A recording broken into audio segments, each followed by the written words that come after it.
escopo é o de examinar as coisas ditas práticas supersticiosas e as correspondentes crenças dos selvagens, recorrendo ao método da análise comparada. Para tanto, confrontei a prova etnológica na ordem das crenças e hábitos dos selvagens com a melhor prova da transmissão do pensamento, de alucinações verídicas, da personalidade alternativa e, dizendo que se realizavam entre os povos civilizados, seja espontânea ou experimentalmente. Tudo isso levanta a objeção da validade da prova etnológica por mim adotada, objeção importante e que me preparo para rechaçar, observando que os relatos dos selvagens sobre esse aspecto estão indubitavelmente à altura de muitos outros entre as melhores provas sobre as quais estabelecem suas induções os antropólogos. De modo que, aos opositores, não resta senão rejeitar em massa todas as provas, declarando as mentiras dos exploradores e dos missionários. Sendo que a melhor prova de sua autenticidade reside na sua admirável concordância, certamente não premeditada, com todas as outras narrações episódicas análogas, seja de qualquer parte de onde elas provenham e em qualquer tempo em que tenham ocorrido. Quando os relatos a que se referem os exploradores antigos e modernos, cultos e incultos, místicos ou céticos, concordam na sua modalidade de manifestação, vimos com isso a dispor do melhor critério de prova que a antropologia está em condições de fornecer. Ainda, quando nós praticamente verificamos como essas centelhas de luz viva, iluminando as trevas da antropologia, cintilações desprezadas até hoje, que não apenas existem agora nas superstições populares das raças europeias, mas são testificadas por centenas e centenas de episódios ocorridos com pessoas vivas respeitáveis, cultas e responsáveis, não poderíamos logicamente ter em nenhuma conta essas eloquentíssimas concordâncias, continuando incipientemente a sentenciar que semelhantes episódios, quando se dão entre os povos civilizados, são a sobrevivência das superstições dos selvagens e nada mais. São essas as considerações de Lang.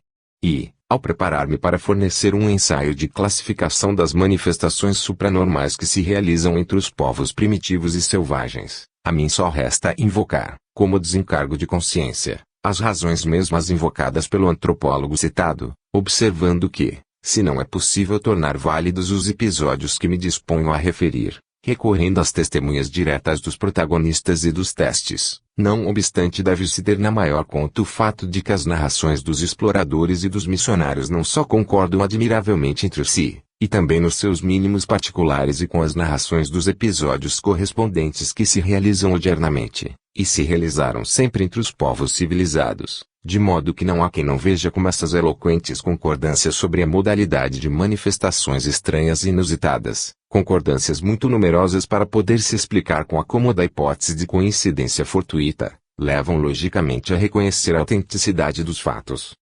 É verdadeiramente interessante ressaltar como as manifestações supranormais entre os selvagens não só concordam com a modalidade de manifestação com as correspondências que se realizam entre os povos civilizados, mas que entre os selvagens e os civilizados encontra-se também perfeita concordância nos procedimentos em uso para escolha dos sujeitos melhor indicados para tornarem-se feiticeiros, de um lado, e médiuns de outro, como também nos sistemas empíricos de treino adotados para favorecer a emergência de faculdades supranormais subconscientes nos novos adeptos.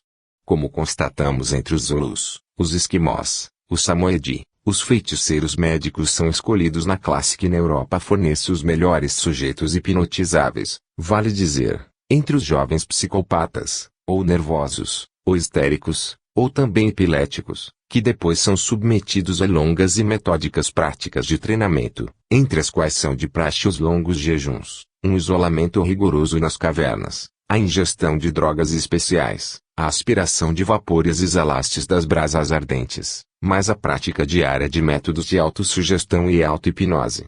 Quando aos iniciados foi concedida suficiente preparação, então, o chefe da tribo experimenta a capacidade supranormal deles, recorrendo a métodos análogos àqueles dos povos civilizados. Assim, entre os índios peruanos, os apaches, os hurons, os iroqueses, os australianos, os maoris e os indígenas da Polinésia, o método mais em voga é a visão no cristal, em que um globo de cristal é, em regra, substituído por um vaso ou por uma cabaça cheia d'água, dentro dos quais o examinando deve olhar com as pupilas imóveis. Em outra tribo, experimentam os iniciados escondendo, sem dizer nada, vários objetos num lugar qualquer e convidando-os a encontrá-los. Aqueles que, dentre os iniciados, superam essas provas, são proclamados feiticeiros. Na circunstância das comunicações com os espíritos dos mortos, os parentes reúnem-se em círculo ao redor do feiticeiro médium, tendo cuidado de conseguir a mais perfeita obscuridade na choupana, precisamente como se pratica nos círculos experimentais dos povos civilizados. Quando não se faz a obscuridade, então o feiticeiro toma o lugar dentro de uma pequena choupana que serve de gabinete mediúnico, e os experimentadores seguem-no, ficando ao seu redor. Em várias tribos do Canadá, entre os Samoyedi, os australianos e os esquimós, vejo o costume curioso de enrolar o corpo inteiro do feiticeiro com uma grossa corda de liana, outro gênero de atadura, a fim de convertê-lo nas condições de uma múmia egípcia. Lang supõe que esse uso, combinado com o fato de que nos povos nos quais o praticam tem-se o costume de enrolar desse modo os cadáveres antes do sepultamento, com o significado simbólico de pôr o vidente nas condições dos mortos, para que ele venha mais facilmente a entrar em relação com eles. Não me prolongarei ulteriormente nesse propósito porque, com base em tudo que se vem expondo, parece suficientemente demonstrado que as manifestações supranormais, que se realizam entre os selvagens, devem ser consideradas manifestações reais, corretas e indiscutíveis, tanto quanto as análogas que se realizam entre os povos civilizados, já que, se assim não fosse, não se verificaria a perfeita concordância, ora levantada, entre as duas ordens de manifestação, seja do ponto de vista dos critérios pelos quais são escolhidos os sensitivos, seja aquele dos sistemas empíricos, com os quais surge de preferência a imersão da faculdade subconsciente nos iniciados, ou seja, em relação à modalidade pela qual manifesta-se a mesma faculdade. Isso posto, não terem outra coisa a observar. Apenas, que vou retificar uma indução errônea na qual esbarra o amigo metapsiquista Cesare de Vesmi na sua erudita História do Espiritualismo Experimental. Entretanto, ele, admitindo que os antropólogos e etnólogos encontram-se de acordo ao reconhecerem que não existem povos primitivos que não creiam na existência dos espíritos, julga, pelo menos como tendo descoberto, que são os povos primitivos onde a crença nos espíritos proveio de uma concepção abstrata sobre a existência de uma força misteriosa e impessoal, fora de qualquer crença espírita anímica. Ele resume nestes termos sua concepção, em primeiro lugar, o espanto imenso na presença de certos fenômenos físicos, fisiológicos e psicológicos. O homem primitivo pensa que deve existir uma força misteriosa oculta, imanente no universo, que penetra em toda parte, fazendo germinar, crescer, frutificar as plantas, desenvolver o embrião nos animais, tornar adultas as crianças, o nascer e o pôr do sol. Trata-se, de acordo com o homem primitivo, de uma força X, muito misteriosa, que ele denomina mana, força primigênia, independente de qualquer doutrina. Assim, segundo Vesmi, é manifesto como essa concepção torna-se muito abstrata, muito filosófica para a mentalidade rudimentar dos selvagens que, na realidade, são incapazes de pensar abstratamente e, ao invés, são levados a personificar tudo, dando uma alma até para uma pedra. É isso que demonstram as investigações antropológicas, em base das quais se nota que, nas tribos selvagens, domina soberana a interpretação antropomórfica dos fenômenos da natureza e não mais a interpretação da natureza com base na abstração filosófica. O único antropólogo que havia aludido a algo análogo a Vesmi sobre a interpretação do mana, foi o professor Goblet d'Alviela. A ele responde Marcel Abert, observando-lhe, passa pela minha mente uma nuvem de dúvida, humano e ainda não são talvez concepções muito abstratas para dever-lhes considerar o princípio do qual partiram os selvagens para chegar aos espíritos. Mesmo isso, essas objeções, tornando-se fundamental e psicologicamente verdadeiras, parecem decisivas. Fica-se observando que não existem circunstâncias de fato que autorizam a concluir que, nas tribos atrasadas dos selvagens, a concepção do mana preceda ou havia precedido a crença espírita anímica. É verdade, porém, que as duas concepções estão constantemente associadas. Isso estabelecido, apresso-me a declarar que a discussão em curso é praticamente inútil e isso enquanto parecer inexata também a afirmação, segundo a qual o mana dos selvagens resultaria numa concepção abstrata do ser. Em realidade, a palavra mana, de resto, resulta num apelativo com o qual os povos primitivos designam uma força misteriosa da qual valiam-se os feiticeiros médicos para obter curas e realizar prodígios. Apelativo que corresponde ao outro de criptestesia, usado pelos povos civilizados para designar a mesma faculdade supranormal que se realiza, de forma idêntica, em todas as raças humanas, civilizadas, bárbaras, selvagens. Finalmente, tanto a primeira designação quanto a segunda, derivam simplesmente dos nomes, não pelas explicações e ainda menos pelas abstrações. O etnólogo-mitólogo Max Friedon Long, que foi o único a pesquisar a fundo a concepção do humana, chegando a conviver durante um ano com as tribos da Polinésia e do Havaí, definiu essa concepção nestes termos: os Kaunas, feiticeiros médicos da Polinésia, designa uma palavra mana, que não tem equivalente na língua inglesa, como a existência de uma força vital, da qual se valem e que é comparável à nossa força elétrica. Essa força vital, à guisa da voltagem na corrente elétrica, parece ser utilizável em 3 graduações diversas. Humana, com a mais baixa voltagem, resultaria naquilo que é inerente às coisas da natureza, a começar pelos cristais minerais, para terminar no organismo humano. Humana de voltagem média viria irradiado dos centros de raciocínio da mente humana e humana de voltagem elevada emanaria dos centros das faculdades supranormais da mesma mente, aquela que põe o homem em condições de penetrar no futuro e de materializar e desmaterializar os objetos trazidos e levados. A substância mediúnica que os povos ocidentais denominaram ectoplasma é conhecida dos Kaunas, que consideram-na uma modalidade do humana. Essa substância pode ser retirada de qualquer matéria física, tanto mineral como vegetal e animal, como mesmo da água, do ar e do fogo. Os Kaunas subtraem essa força acumulando em grande quantidade, para depois servirem-se dela nas suas operações mágicas. Eles, além do mais, capacitam-se de que um espírito pode recolher, ao seu redor, essa força, em quantidade suficiente para estar em condições de mover e transportar objetos e cumprir outras várias empresas. Então, quando os Kaunas conseguem capturar e manter em servidão um grupo de espíritos de nível baixo, prevalecem-se disso para mandar alguns deles para qualquer lugar, para executarem suas ordens. Nesse caso, antecipadamente os nutrem com mana para aumentar a potência. Vpags. Sem acento e 1. Como parece no trecho citado, a concepção de mina, idêntica para a substância em qualquer região habitada pelos povos primitivos, resulta inextricavelmente ser semelhante à crença nos espíritos que serviriam de criados do homem a serviço dele, contudo, provém diretamente da realização das manifestações supranormais entre os povos primitivos.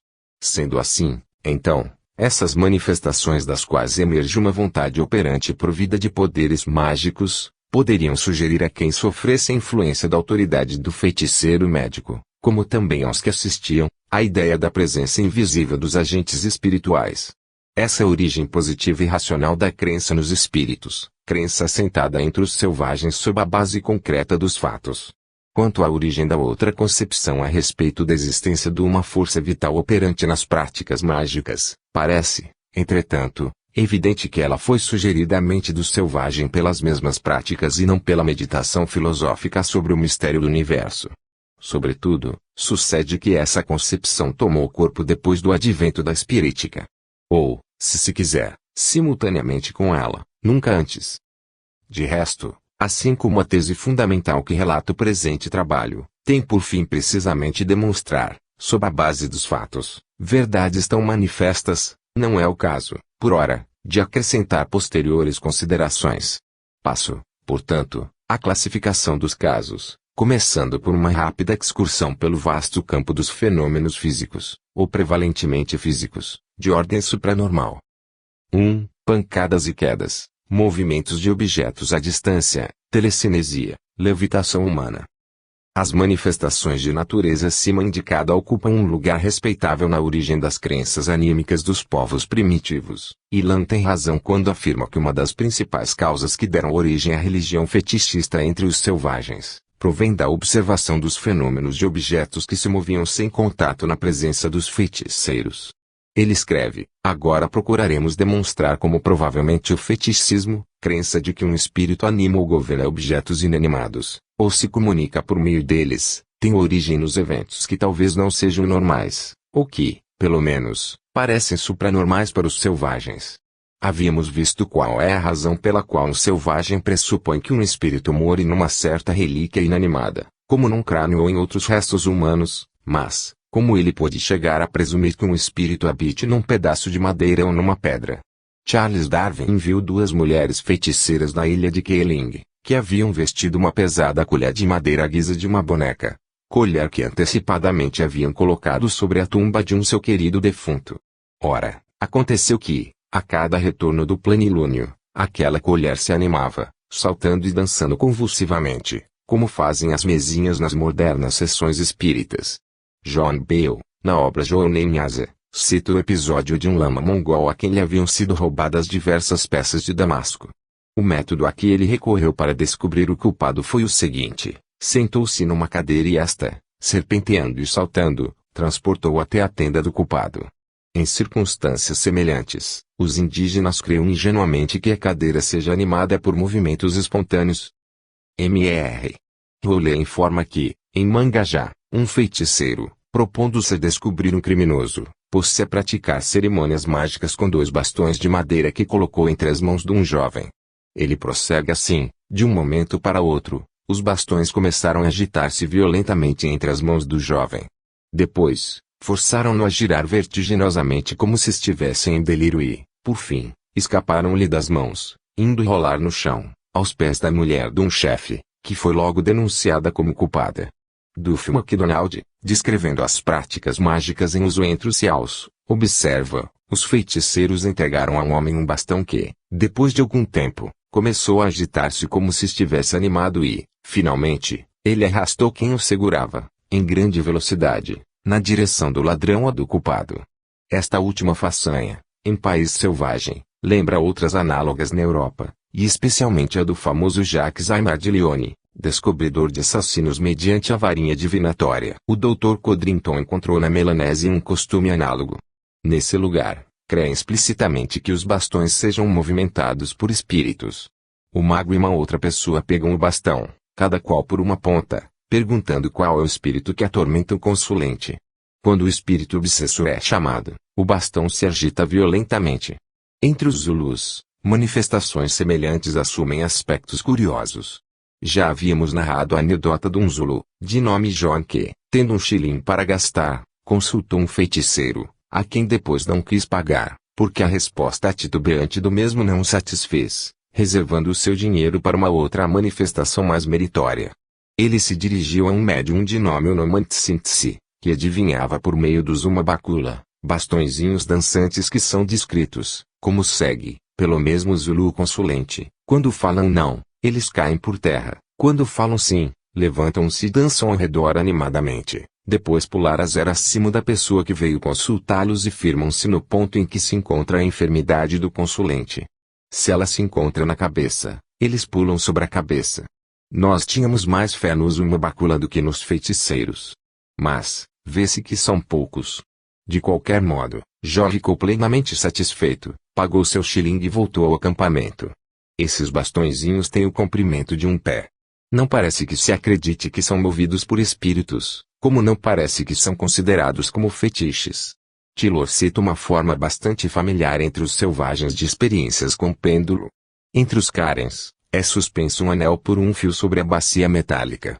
Os parentes do defunto aproximam-se, um depois do outro, e batem na bacia. Quando chega a vez daquele que é o mais querido do defunto, o espírito se manifesta, dando arrancos no fio, torcendo até arrebentá-lo e fazendo cair o anel na bacia. Lang, Ob. City. Pags. 147 a 151. Neste outro trecho, trata-se de preferência dos fenômenos fônicos.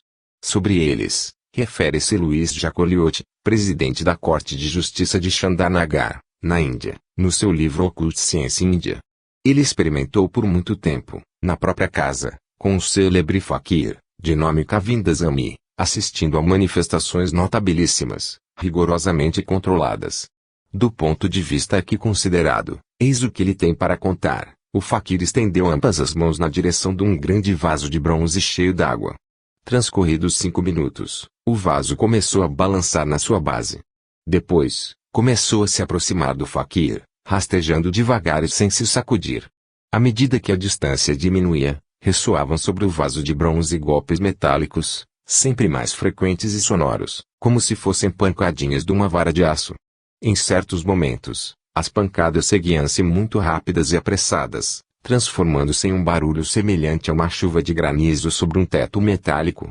Acrescente-se que uma vez, depois do meu convite, as pancadas converteram-se num rumor contínuo, como o rufar de um tambor. Em seguida, sempre após o convite, transformaram-se no tic-tac regular de um poderoso relógio de pêndulo. Eoard Carrington, que cita esse trecho em seu livro The History of Psychic Science, pág.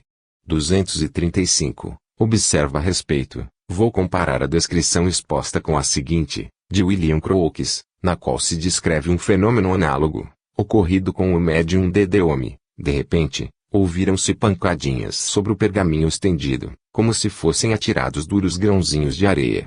E em cada volta que aconteciam essas percussões, os fragmentos do material lá depositados saltavam visivelmente. Em certos momentos, aquelas pancadinhas tornavam-se rápidas e precisas como as de um roquete de indução, enquanto, em outros momentos, eram ritmados e lentos como os segundos de um relógio de pêndulo. Tomo este outro exemplo, que trata preponderantemente de fenômenos de telecinesia, do livro do Dr. Gibier, L'Espiritisme e Faquirisme Ocidental, pags. 67 a 68, é um exemplo bastante mais complexo do que os outros que o antecederam. O magistrado-chefe do estado de Wisconsin escreve nestes termos ao governador do mesmo estado, Sr. Taladji: na semana que transcorreu, tive uma conversa com ele, John Dubai, a quem já conhecia. Ele passou quase toda a vida no meio dos índios e foi, por muitos anos, agente da Companhia Americana do Comércio de Peles. Contou-me incidentes semelhantes, os quais provam que comunicações com os habitantes do outro mundo são muito familiares aos índios. Entre outras coisas, disse-me que, em várias circunstâncias, viu um doutor índio construir uma cabana especial, com estacas profundamente enterradas no solo, que depois recobriu com peles de veado, com o fim de formar 3 pequenas tendas, as quais não podiam comportar senão uma pessoa sentada. Essas tendas eram colocadas cerca de 2 pés de distância uma da outra. Numa, o doutor depunha os seus calçados, na outra, as suas polainas e, na do meio, entrava ele mesmo. Isso feito, qualquer índio que quisesse conversar com um dos seus valentes defuntos, formulava as próprias perguntas e, nesse instante, as tendas começavam a balançar fortemente, como se fossem movidas em algum lugar no seu interior. E faziam-se ouvir vozes que saíam de uma ou da outra e, às vezes, de todas as 3 ao mesmo tempo. Essas vozes não eram inteligíveis senão para o doutor, que se encarregava de traduzi-las. Dubai disse-me que, muito frequentemente, ele havia agarrado aquelas tendas, fazendo uso de toda a sua força para fazer parar os movimentos, mas sempre inutilmente, que nessas situações, ele não havia nunca deixado de erguer imediatamente a pele que encobria a porta para assegurar-se de que no interior dela não estivesse alguém. Sob o nosso atual ponto de vista, devo ressaltar, nesse episódio exposta, o fenômeno dos movimentos de tendas, entre os quais não era algum fenômeno de telecinesia notabilíssimo, mas que se encontra muito frequentemente nas narrações dos exploradores e dos missionários e que igualar-se aos melhores do gênero, obtidos com médiums europeus, como Dedeome e Eusapia Paladino. Vou apenas, nesta oportunidade, dar relevo, outro sim, a outro importante fenômeno de voz direta, o qual, por sua vez, manifesta-se bastante frequentemente nas experiências dos feiticeiros, ou médicos selvagens, e dos quais forneceremos mais outros exemplos notáveis. É inútil acrescentar que, entre os povos civilizados, obtém-se odiernamente manifestações semelhantes e igualmente maravilhosas. Por isso é que se atribuiu, no conjunto dos episódios expostos, ser preciso acrescentar que Lang colheu numerosos exemplos do gênero, tendo como local as tribos selvagens mais discrepantes do mundo e dos quais se tira o ensinamento de que os fenômenos de telecinesia realizam-se com mais frequência entre os povos selvagens que os que existem entre os povos civilizados, e que naturalmente é devido ao fato de que, no ambiente selvagem, foram constantemente favorecidos e desenvolvidos com as curas, enquanto que em ambiente civilizado foram unanimemente reprovados durante séculos pelos doutos e pelos profanos, como míseras superstições da mais crédula ignorância. Por essa razão lograram ver condenado ao ostracismo científico um catálogo de pesquisas importantíssimas, que interessa igualmente a física, a fisiologia, a psicologia e a antropologia. Em louvor da absoluta genuinidade dos fenômenos de telecinesia que se realizam entre os povos selvagens, e, sobretudo, Em louvor daqueles que mais pareceram suspeitos e que são os movimentos das tendas em cujo interior se encontra um feiticeiro médico, irei reproduzir o testemunho de um desses feiticeiros, convertido ao cristianismo, testemunho importante, pois que foi feito no leito de morte, a pedido de um missionário. Na obra de Emardinge, Modern American Spiritualism, Pags. 485.487, lê-se o seguinte episódio narrado pelo missionário William M. Johnson, protagonista do mesmo episódio. Ele escreve: o Alshusku fora um notável Shezakti, o adivinho, que morreu no ano de 1840, na ilha Ronde, próximo de Massinac. Durante mais de 10 anos, levou uma vida exemplar, de perfeito cristão e pertencia à igreja presbiteriana. Tendo sido informado de que sua morte se avizinhava, fui visitá-lo. Cumprimentou-me, dizendo: entra, meu nozes, sobrinho. Sentei-me ao lado dele, acendendo o cachimbo para lhe dar prazer, e depois lhe disse: meu caro Nimitomis, avô, tu estás muito velho e muito fraco e não podes esperar viver por longo tempo. Quererás dizer-me a verdade acerca de tuas práticas nas vezes em que te fazias de adivinho? O que era que movia a tenda na qual profetizavas? E quem era que profetizava? Ele permaneceu um momento em silêncio e depois respondeu: meu nozes, és quase da minha gente. Sei que estou para morrer. Dir-te-ei toda a verdade. Deves saber que na juventude, para tornar-me adivinho, submeti-me a jejuns durante 10 dias seguidos, como é costume da nossa tribo. E quanto mais meu corpo se tornava fraco pelo jejum, tanto mais crescia o poder do meu espírito, da minha alma. Numa única visão, eu abarcava uma vastíssima extensão de países. Em seguida, um espírito superior vinha conversar comigo, exortando-me a recorrer a ele nos momentos que eu considerasse necessário. Logo depois, vinha minha mãe trazer-me alimento e, então, punha fim ao grande jejum. A primeira vez que profetizei foi numa expedição guerreira. Havíamos ido em direção a Chicago, e o chefe temia que o inimigo a pudesse atacar de surpresa. Estávamos desprovidos de víveres. O momento era urgente. O chefe pediu-me insistentemente para escrutar o futuro e finalmente consenti. Depois de achar-me preparado, me introduzi na tenda Shezake, e, de repente, a presença de um espírito fez-se notar pela violenta oscilação para frente e para trás que aconteceu na tenda. Então, os chefes guerreiros exclamaram: Espírito, revela-nos onde se encontram nossos inimigos. E eis que a minha visão espiritual estendeu-se sobre vastíssimas regiões por mim desconhecidas e de maneira que todos os objetos eram visíveis para mim. Vi que nossos inimigos estavam nas suas aldeias, desconhecendo o perigo que se lhes oferecia. Vi também uma região vizinha na qual abundava caça. Referi tudo isso aos guerreiros que me consultavam. Um dia depois disso, achamos lá alimento em quantidade, caçando na região por mim vista, e, poucos dias depois, vencemos os inimigos e voltamos para nossas aldeias com os troféus da vitória. Daquele dia em diante, exercitei frequentemente meus poderes na tribo a que eu pertencia. Para satisfazer aqueles que duvidavam, eu permitia que me amarrassem como melhor quisessem. Algumas vezes colocavam um homem dentro da tenda, que oscilava e vibrava igualmente, tão logo se manifestava um espírito, enquanto a carga com que haviam me amarrado, desfazia-se, deixando-me livre. Frequentemente, via ao longe um globo de luz da abertura colocada no vértice da tenda e algumas vezes apareciam espíritos. As palavras que me dirigiam eram ouvidas por todos, mas só eu as compreendia. Meu nozes, agora eu me tornei um fervoroso cristão e meus dias estão contados. Isto que te disse é a verdade, toda a verdade. Eu não soube explicar o poder que me foi conferido e não sei descrevê-lo, mas não era eu que movimentava a tenda. Entrava em comunicação com seres sobrenaturais, ou inteligências pensantes, ou espíritos que agiam na minha mente ou sobre a minha alma e revelavam-me isto que descrevi. Esta é a interessante declaração feita no leito de morte pelo Pele Vermelha adivinho, convertido ao cristianismo, há cerca de 10 anos. Ela, portanto, assumiu um valor de testemunho a favor da genuinidade dos fenômenos das tendas oscilantes, também quando lá no seu interior se encontra o doutor feiticeiro. De resto, foi visto que, no caso precedente, os movimentos da tenda aconteciam no interior dela mesma, quando não havia ninguém, e foram conhecidos muitos outros casos análogos de tendas fortemente vibrantes, em condições de manifestações inconciliáveis com a hipótese de fraude.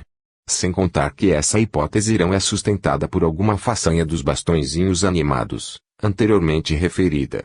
Em suma, deve-se concluir que a genuinidade dos fenômenos de telecinesia que se realizam entre os povos selvagens, resulta, de qualquer modo, demonstrada. Isto estabelecido, passo a referir 2 casos importantes de levitação humana. Tiro este primeiro episódio de um relato que o etnólogo R.W.F. Johnson enviou ao Journal of the American SPR, 1937, pág. 229. Ele declara: desde os mais remotos tempos da história dos povos, os viajantes que se aventuraram em distintíssimos e desconhecidos países, voltaram contando haver assistido a experiências maravilhosas de ordem supranormal. Todavia, houve sempre os céticos endurecidos, prontos a contestar a verdade do que narravam concordemente os viajantes.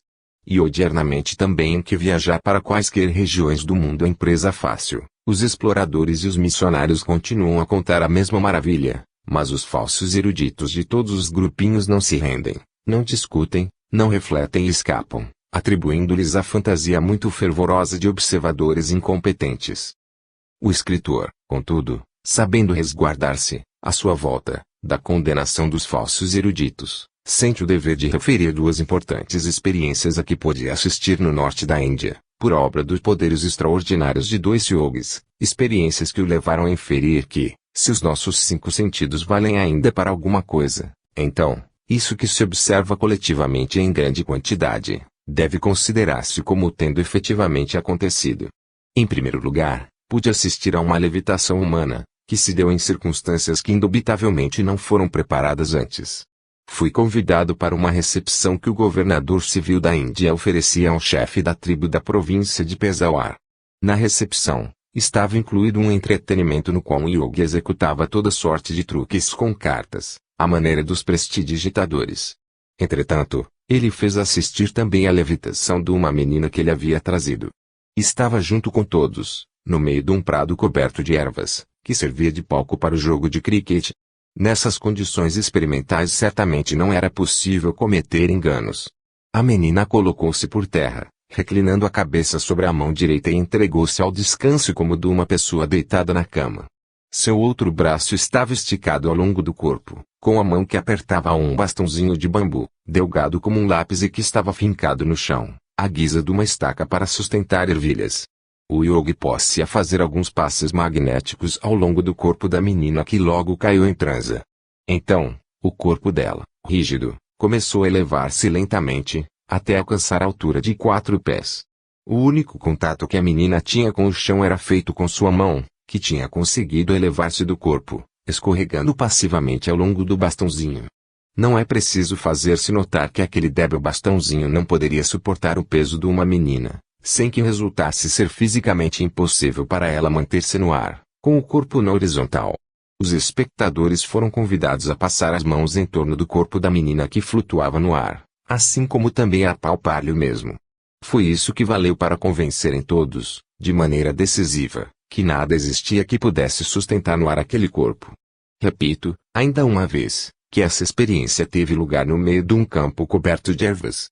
Em suma, a menos que se pretenda que todos fossemos hipnotizados, a levitação de um corpo humano por nós observado torna-se um fato positivamente correto. Saliento, enfim, um particular interessante no caso exposto, é que nosso yogi havia feito levitar uma menina quando normalmente é o corpo do próprio yogi que sustenta a levitação.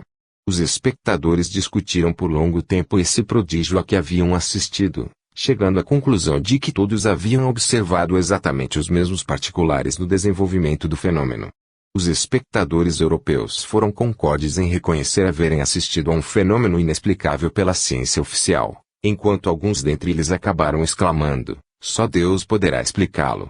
Quanto aos indianos, não demonstraram surpresa nenhuma, limitando-se a explicar que os yogis submetem-se desde a infância a uma severíssima disciplina do corpo e do espírito, com a finalidade de adquirirem poderes supranormais, na base dos quais, segundo os indianos, nada é impossível para um yogi. Este é um interessante caso a que pôde assistir o etnólogo Johnson e parecia-me que os falsos eruditos, aos quais ele alude, deveriam desta vez reconhecer lealmente encontrarem-se em presença de um caso de levitação humana, efetivamente objetivo e indubitavelmente certo, uma vez que se os falsos eruditos mencionados possuíssem noções adequadas no domínio da pesquisa hipnótica, saberiam quanto será difícil, também para um poderoso hipnotizador, sugestionar pela primeira vez qualquer sujeito, pois que não se conhecem exemplos de experiências nas quais um hipnotizador houvesse provocado o estado de credulidade hipnótica, não apenas no próprio sujeito, mas simultaneamente, em todos aqueles que assistiam à própria experiência. Ora, no nosso caso, os assistentes eram um grupo numeroso de pessoas inteligentes e cultas. Isto explicada, parece-me que não é o caso de se acrescentar mais nada a esse respeito. Referindo-me às funções do bastãozinho, leve como um lápis, plantado no solo, direi que os yogis explicam como isso não seja necessário, mas que, em certas circunstâncias, torna-se útil adotá-lo, porque o bastãozinho facilita a levitação, mantendo o contato entre o corpo levitado e a superfície do solo, do qual se desprendem correntes invisíveis de força centrífuga, as quais, sendo absorvidas pelo organismo magnetizado do sujeito, contribuem para mantê-lo suspenso no ar. Finalmente, viu-se que o relator fala de duas experiências que ele se sente no dever de referir, malgrado a hostilidade inevitável dos falsos eruditos. E é provável que, se ele teve cuidado de se precaver contra a crítica a si os mesmos, apostrofando-os com merecida censura, isso não foi especificado no episódio exposto, bastante assimilável também pelos falsos eruditos, bem como pelo outro incidente de viagem por ele referido, no qual parece muito mais prodigioso. Reservo-me citá-lo na categoria que lhe compete, que é a dos sortilégios. Retiro este segundo episódio de Levitação Humana do número de outubro de 1904, da North American Review, no qual foi publicado o relato do explorador Ekelá, que naqueles dias voltava de uma longa viagem na África do Sul, Zululand. Ele, entre outros, conta o seguinte episódio: no Natal, viu um feiticeiro que provocou a levitação de um jovem Zulu, agitando um punhado de ervas por cima de sua cabeça. Era de tarde, e ao redor do fogo do meu acampamento havia se juntado um grupo de faquires aos quais fiz ver alguns dos meus truques de prestidigitação que os interessaram mediocremente. Depois do que um deles afastou-se para retornar em companhia de um doutor em feitiçaria, com aspecto repulsivo, e que foi o protagonista do fenômeno que me proponho narrar. Ele se fez, bastante tempo, primeiro de rogado, antes de decidir-se a dar uma prova dos seus poderes. Mas, finalmente, pegou uma espécie de bastão e o fixou na extremidade de uma correia de couro, do tamanho aproximado de 2 pés. Então, um jovem indígena, alto e atlético, cujos olhos fixavam-se ansiosamente nos do feiticeiro, pegou seu bastão de noz, fixou-o na extremidade de uma correia de couro análoga a outra e igualmente com o comprimento de 2 pés. Isso feito, os dois homens começaram a girar esses engenhos em torno de suas cabeças, mantendo uma distância de cerca de 6 pés entre eles e conservando-se em silêncio. Estavam ambos totalmente iluminados pela forte luz do fogo. Quando os bastões entravam em contato um com o outro, produziam uma centelha, ou uma chama que parecia passar de um para o outro.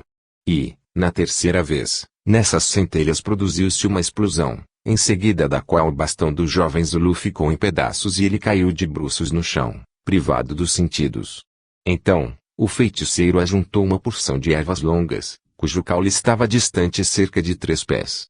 Ficando longe do fogo, fez essa porção girar em torno da cabeça do jovem Zulu, que jazia como morto, todo iluminado pelo fogo. Pouco depois, vi aquela erva tornar-se incandescente, embora o feiticeiro estivesse distante mais de 20 pés do fogo, e depois inflamar-se e arder lentamente, crepitando forte.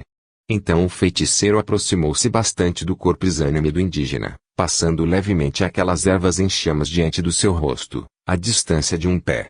Para meu profundo espanto, aquele corpo elevou-se lentamente do solo e flutuou no ar, cerca de 3 pés de altura. Elevava-se e abaixava-se conforme os passes feitos com o feixe ardente fossem lentos ou rápidos. Quando o feixe consumiu-se pelo fogo e caiu por terra, carbonizado, também o corpo do jovem Zulu recaiu por terra. Bastaram alguns passos magnéticos feitos com as mãos pelo feiticeiro para que ele despertasse e se pusesse de pé, sem dar sinal de haver, de forma nenhuma, sofrido por causa desse experimento a que havia sido submetido.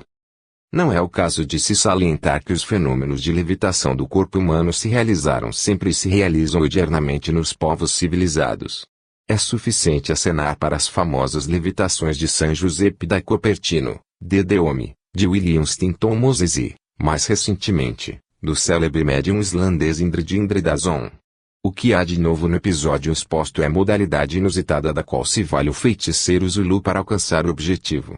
Não será inútil recordar que a modalidade da qual se valem os sensitivos ou os médiums para provocar a realização dos fenômenos supranormais dessa espécie variam ao infinito e diversificam-se grandemente de um povo para o outro, o que, porém, não apresenta valor teórico, tratando-se de métodos empíricos que não têm outra eficácia senão a de favorecer a imersão das faculdades supranormais subconscientes.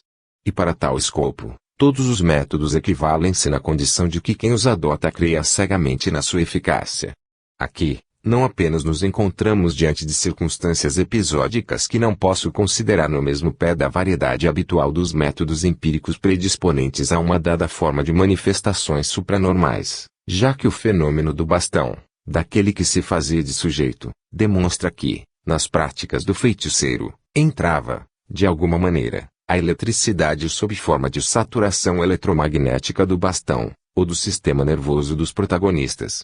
Tanto mais se considera a analogia, que o fenômeno em exame apresenta com o outro dos raios globulares, que explodem como bombas, assim como havia explodido o bastão do indígena. Querendo prosseguir nesse esboço elucidativo do fenômeno, poder-se-ia torná-lo válido recorrendo a uma outra analogia de natureza igualmente eletromagnética, observando que, do mesmo modo no qual um ferro imantado, vale dizer, eletrizado atomicamente, atrai um pedaço de ferro não imantado, assim o feiticeiro, saturado de eletromagnetismo, atraía e levantava o corpo negativamente eletrizado do sujeito. Além disso, com essa hipótese se explicaria facilmente também o fenômeno de incendiarem-se espontaneamente as ervas nas mãos do feiticeiro, fenômeno que aconteceria pelo encontro de duas correntes elétricas contrárias, feito a todos familiar no sistema caseiro de iluminação elétrica. Observo, não obstante, que toda vez que se acolhessem essas explicações, bem entendido, a título de hipótese de trabalho nada mais permaneceria também a necessidade de se resolver o mistério dos médiums europeus que se elevam no ar por virtude própria. Vale dizer, sem intervenção de um feiticeiro ou hipnotizador que funcionam como imã humano. E aqui paro com as induções porque o prossegui-las conduzirão longe do escopo do presente trabalho que consiste, entre outros, em demonstrar, com base nos fatos, que todos os fenômenos pesquisados pelos odianoscultores da disciplina metapsíquica, realizam-se de forma idêntica entre os povos selvagens com a consequência teórica que deles derivam. 2. Leitura do pensamento, telepatia propriamente dita e clarividência telepática.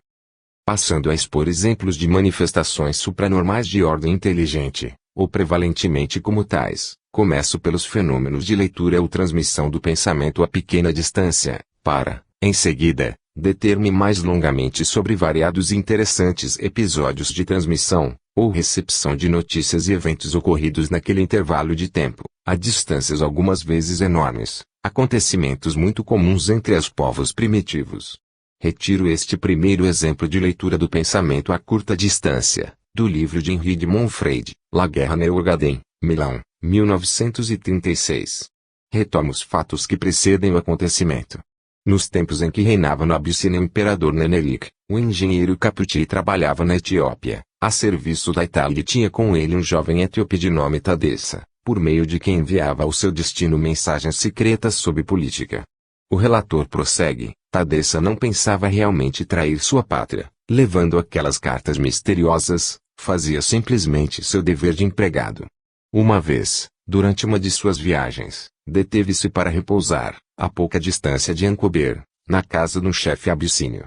Naquele país bárbaro, a hospitalidade é tão natural que não se precisa nem pedir.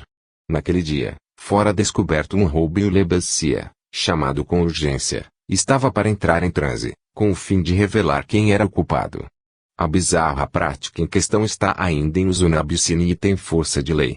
As revelações do Lebacia não se podem contestar e a acusação que ele formula é inapelável. O Lebacia é uma espécie de médium, geralmente predisposto aos fenômenos nervosos e deve conservar-se virgem. Esta última condição é indispensável para que possa entrar nele o Espírito Divino que, como se sabe, gosta de manifestar-se aos puros. Ao amanhecer, é ministrado ao sujeito uma espécie de cozimento, no qual estão contidas também folhas de datara. Uma mistura dessas pode ocasionar a morte de um homem normal. Mas o Lebacia deve ter adquirido, como Mitridates, uma imunidade parcial.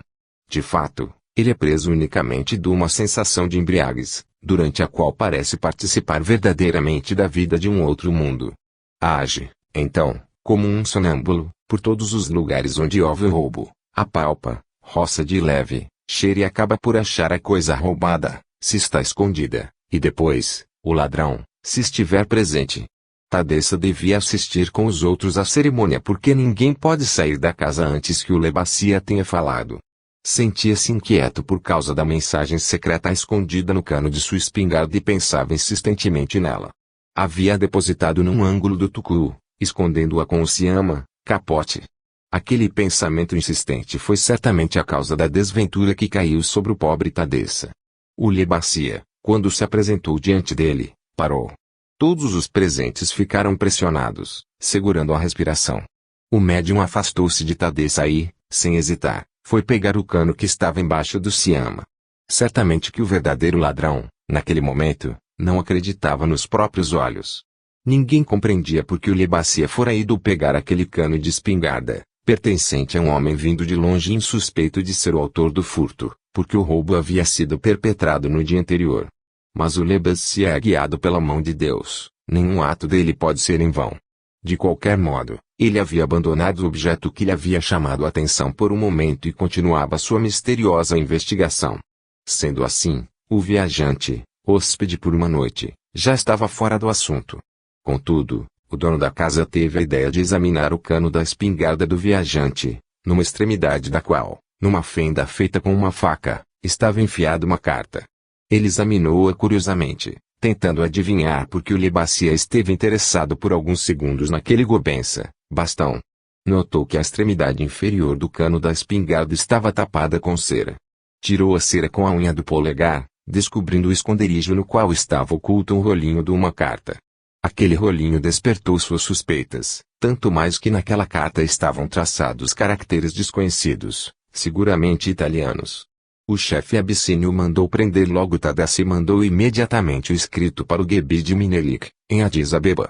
2 dias depois, também o engenheiro Caputi foi aprisionado e acorrentado. A mulher indígena, que há poucos dias tinha tido um filho, teve permissão para levar diariamente a comida para o engenheiro italiano. Precisava também ajudá-lo a comer, porque ele estava acorrentado no pulso direito que estava fixado na roda de ferro que lhe apertava o tornozelo e por isso não podia servir-se senão com a mão esquerda. Pode-se imaginar que tortura tornou-se a vida para um homem obrigado a estar sempre curvado sobre si mesmo, sem poder nunca esticar-se. Sua mulher partiu para Addis Abeba e obteve a graça da imperatriz Taitu, sempre boa e generosa. Mas do pobre Tadessa não se teve mais notícia. Vpags. 21 a 23. O caso exposto não requer comentários, porque está claro, para qualquer um, que se trata de um fenômeno de percepção do pensamento que, naquele momento, vibrava intensamente na mente do trêmulo Tadessa.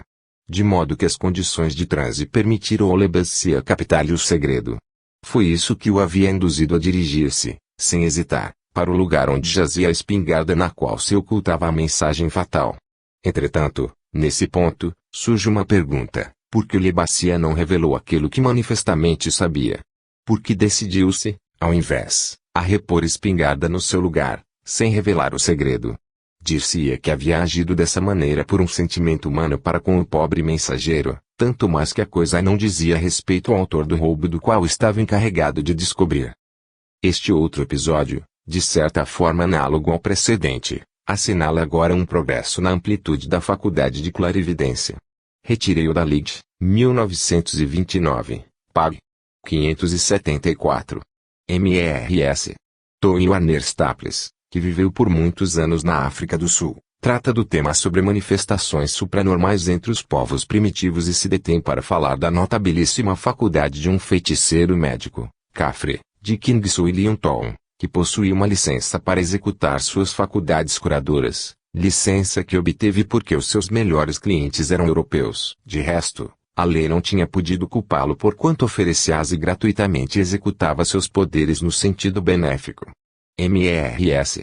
Warner Staples menciona os seguintes episódios que se referem ao assunto aqui considerado. Aconteceu uma vez que um empregado do comércio foi encarregado de levar um maço de cartas que continha 500 libras esterlinas, de um banco de Alice Har a um outro banco de Pidi. Havia viajado a cavalo e voltou em tristes condições, com as roupas em pedaços, dizendo ter sido assaltado no caminho por um bando de cafres que o haviam roubado. As investigações da polícia tendo sido consideradas inúteis, o espoliado recorreu às faculdades supranormais de Jajula. Este último, informado do fato, permaneceu algum tempo em profunda concentração e, em seguida, informou que ele via que o empregado não fora de fato roubado, mas que, ao contrário, havia ocultado o dinheiro no buraco de um formigueiro. Dito isto, Jajula foi direto, sem hesitação, a caminho do formigueiro mencionado, onde o dinheiro foi achado e recuperado. Naturalmente, depois disso, o empregado foi preso e condenado. Entretanto, foi na cidade de Kings William que o magistrado do lugar Mr. Dick Moe não queria saber de acreditar na existência das faculdades supranormais das quais Jajula fornecia provas sobre prova. Pelo que, um dia, pensou em acabar com essas superstições, recorrendo a um estratagema, fez ocultar, por um homem de sua confiança, um maço contendo dinheiro, num lugar conhecido só por ele e pelo homem que o havia ocultado. Em seguida, enviou-o a Jajula, dizendo-lhe ter sido roubado. Este último iniciou as práticas psíquicas necessárias para chegar ao estado de clarividência. Contudo, o mais bonito foi que exclamou: "Ah! Percebo que quereis me enganar.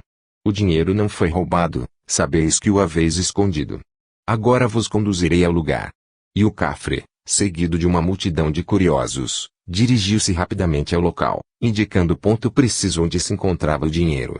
Depois do que, indicou, no meio da multidão, aquele que for encarregado de ocultá-lo. No primeiro dos episódios expostos, não foi dito se estava, ou não, presente nas práticas do cafre também o empregado infiel, mas com base no desenrolar do episódio, pode-se deduzir que o empregado não estava presente, visto como, caso contrário, o cafre não teria deixado de assinalá-lo, assim como havia assinalado, entre a multidão, aquele que havia escondido o dinheiro do falso roubo. E de qualquer modo, se admitisse que o culpado não estava presente, então o caso assumiria o aspecto de um fenômeno de recepção à distância da mente do culpado, clarividência telepática, visto que o culpado não podia pensar, com muito medo, nas práticas mágicas que naquele momento se desenvolviam em seu prejuízo. Não ainda, contudo, seria lícito fazer prevalecer a telenesia, leitura à distância na subconsciência dos outros, fenômeno dos mais raros e sempre contestado, que subentende que o sujeito distante não pensa totalmente no caso de que um médium o apanhasse nos recessos mnemônicos da subconsciência. Retiro da Lid, 1906, pág. 177. Este terceiro exemplo de leitura do pensamento que é um exemplo construtivo que contém dois incidentes, o primeiro dos quais, segundo as intenções do feiticeiro médico, deveria conduzir à descoberta de um culpado e o segundo deveria revelar aquilo que, naquele momento, acontecia numa região distante, clarividência telepática. Mas em ambos faliu o objetivo, resultando, ao invés, ótimos casos de leitura do pensamento do consulente. O antropólogo Mr. Douglas Blackburn refere o que segue: durante meu longo tempo de residência no Transvaal e no Natal, tive a oportunidade de observar e estudar os feiticeiros médicos cafres, pelo que não me proponho analisar suas pretensões dos dotes na medicina, se bem que poderei referir sobre o assunto alguns episódios surpreendentes, que vão muito além de demonstrar que, no meio de uma boa dose de charlatanismo, existe um substrato de genuína habilidade no tratamento de certos casos especiais, quais sejam as mordeduras das serpentes venenosas, a desinteria e outras enfermidades locais.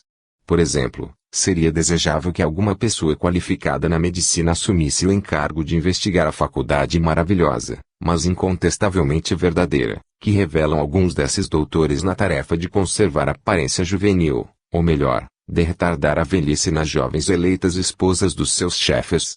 Isso me basta porque o objetivo do presente artigo é contar uma experiência que, para mim mesmo, vale para explicar muitas maravilhas que deixaram perplexos os europeus que testemunharam a prova do farejar os culpados. Eis o meu caso pessoal. Eu estava ocupado com a investigação de uma grande extensão rochosa em forma de V, em busca de pinturas e desenhos dos selvagens Bushmen. Tratava-se de um amontoado de rochas que se estendiam pela montanha, com a forma de uma estante, da maneira de um imenso triângulo equilátero.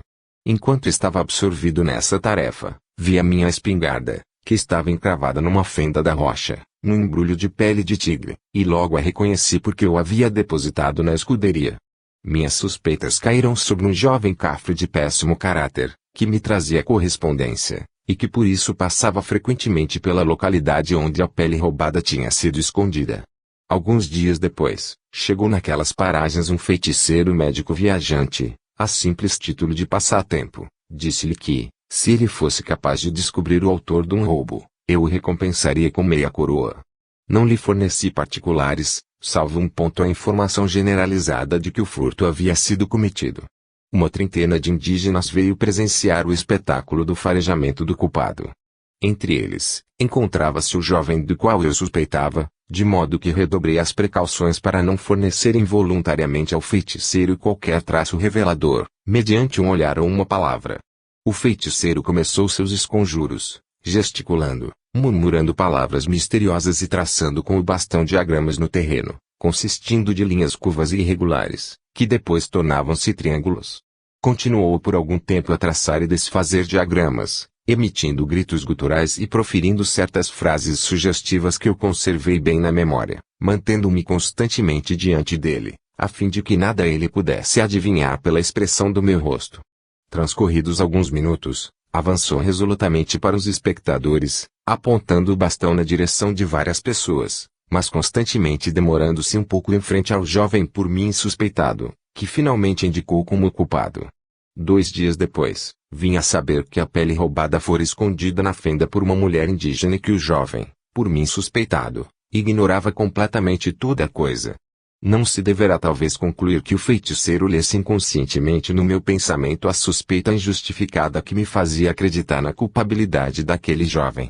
Eis um segundo exemplo do gênero. Realizava-se na colônia uma partida de corridas especiais, durante as quais uma distinta senhora começou a escarnecer um pouco de mim, em razão da inabilidade que eu demonstrava em cavalgar o meu pônei que, entre parênteses, era muito novo e extraordinariamente medroso.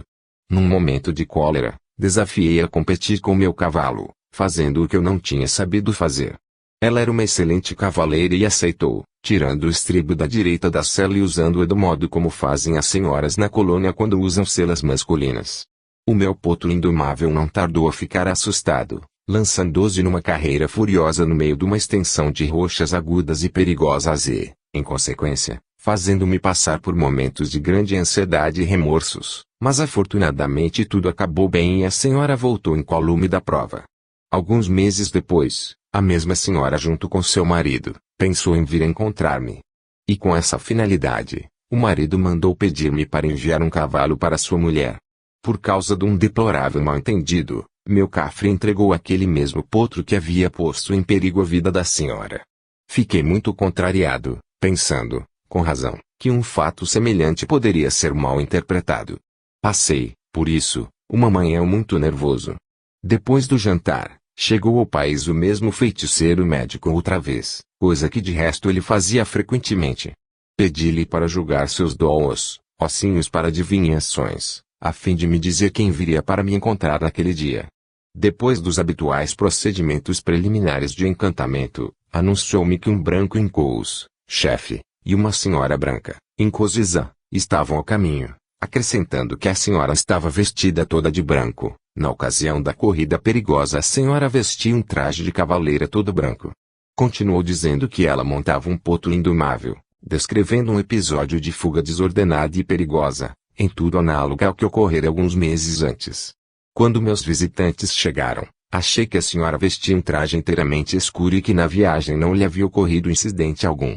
Está, portanto, claro como também desta vez o feiticeiro médico havia lido meu pensamento que, enquanto ele atirava os seus ossinhos, estava exatamente voltado para o acontecimento por ele visualizado e descrito. Assinado, Douglas Blackburn. Nos episódios expostos, parece indubitável que o feiticeiro médico cafre, por um fenômeno de interferência, muito comum nessa espécie de experiência, extraiu inconscientemente a notícia fornecida pela mente do consulente, que pensava naquele momento nos eventos sobre os quais deveriam desenrolar-se as provas pedidas ao sensitivo. Notável a particularidade do feiticeiro que descreveu uma senhora vestida de branco, que era o caso em que pensava o consulente no momento. Ora, Assim como o consulente não podia pensar precisamente no traje usado naquele dia pela senhora em discussão, deve inferir-se que o pensamento sintético do consulente havia se transformado na mente do feiticeiro, numa correspondente alucinação representativa e também cinematográfica do evento total. Posto isso, deve reconhecer-se que, se a experiência do cheirar o culpado e a outra da visão à distância faliram, não se deve atribuir a causa à deficiência das faculdades clarividentes do CAF,